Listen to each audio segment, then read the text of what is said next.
Koh Samui is Thailand's second largest island and lies in the Gulf of Thailand. It's known for its palm fringe beaches, coconut groves and dense and mountainous rainforest in the interior of the island, plus luxury spas and resorts. So my few days away in Koh Samui was set to be an idyllic trip. However, unfortunately, the weather didn't play its part. The weather in Koh Samui in December can be unpredictable, and there is a high chance of thunderstorm and rain, and unfortunately that's what we got. If you're travelling to Koh Samui for a holiday, bear in mind that the months with the heaviest rainfall are October, November and December, with January to April being the months with the least rainfall and the most sunshine hours. Most people who visit Koh Samui will arrive at the airport, which is owned by Bangkok Airways, who are still the main operator and the only airline with services to Koh Samui from mainland Thailand. As recently as the 1970s, there were no roads on Koh Samui. However, the island has experienced massive growth, and before COVID, it received 2.5 million foreign visitors a year. At the moment, the island is still recovering from the after effects of the pandemic, with visitor numbers still fairly low and many businesses still to reopen.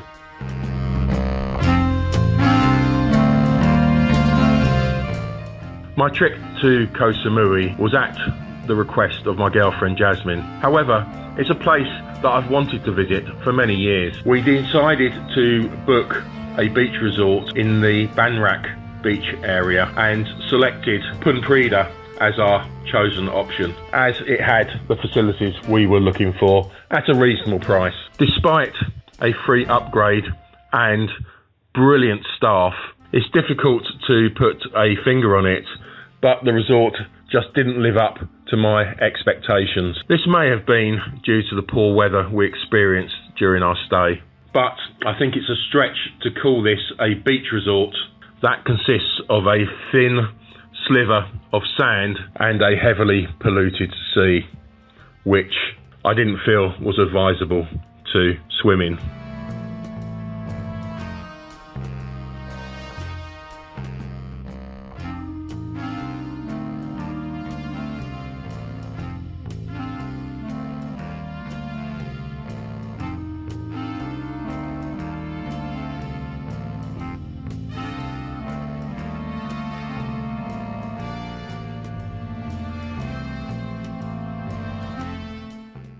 Koh Samui has its fair share of spectacular beaches. Unfortunately, during my visit, the weather didn't really lend itself to spending much time at the beach. Obviously, in the high season, on sunny days, beaches on the island can get very crowded, so it's best to head out some of the more remote locations to find a quiet, tranquil spot. If you're looking for lively beaches, then Chaweng, Lamai and Phuket beaches are all places where you can party.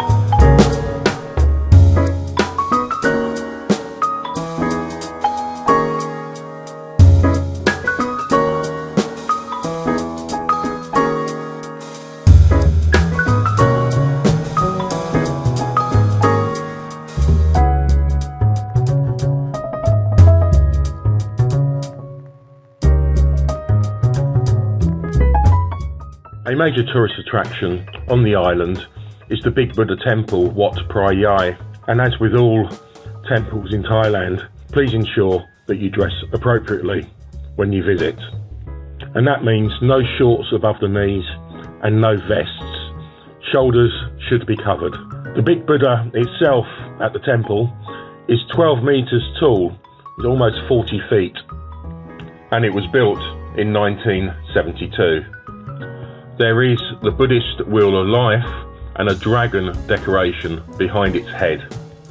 I'm sure the temple would have looked spectacular at sunset, but unfortunately, due to the weather, we didn't get to see one whilst we was on Koh Samui.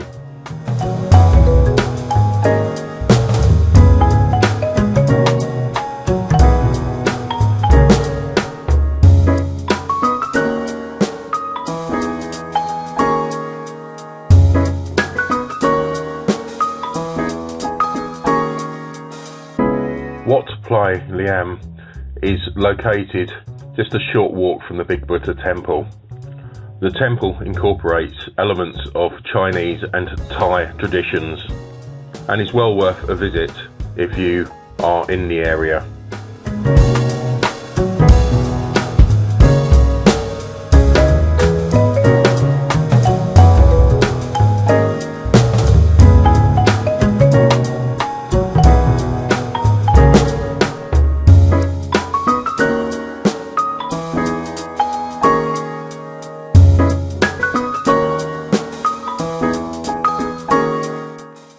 Pagoda Khao Hua Juk is on a 90-metre high hill in Phuket, overlooking the landing strip at Samui International Airport.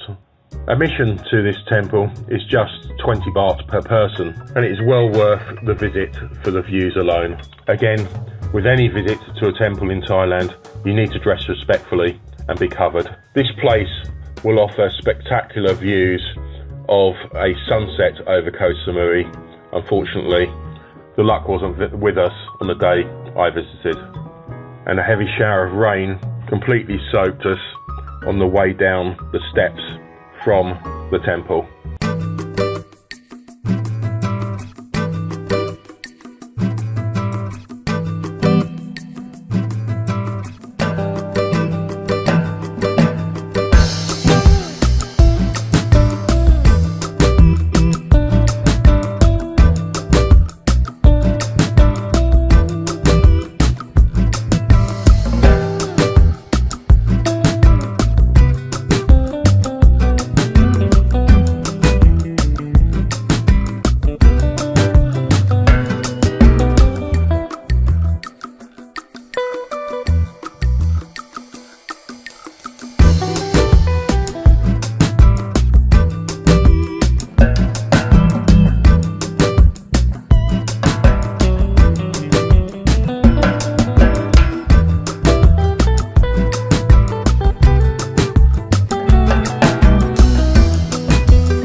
Overlap Stone Viewpoint is a unique spot on Koh Samui, offering breathtaking views of the Lamai beach area. It is located up a mountain and in the jungle, but is well worth the trek to get to the location. The entrance fee for the Overlap Stone Viewpoint is just 50 baht per person.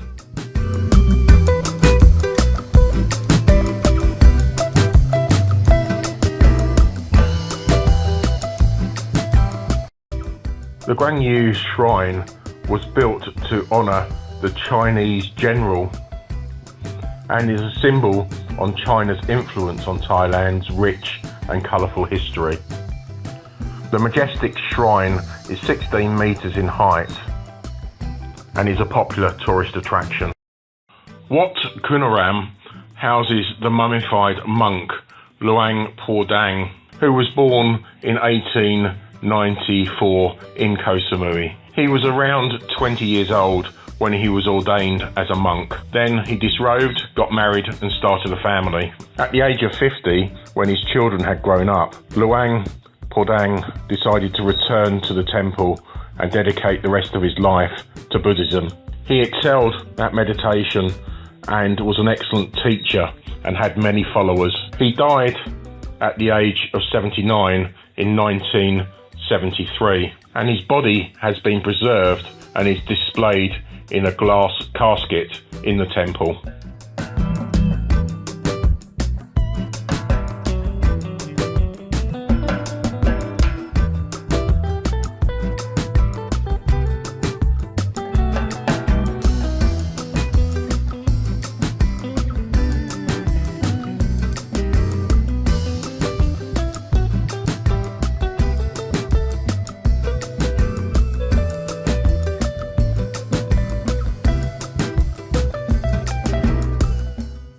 Fisherman's Village doesn't really live up to its name, and it's basically a tourist trap with streets lined with shops, expensive bars and restaurants. It certainly isn't an authentic local Thai market.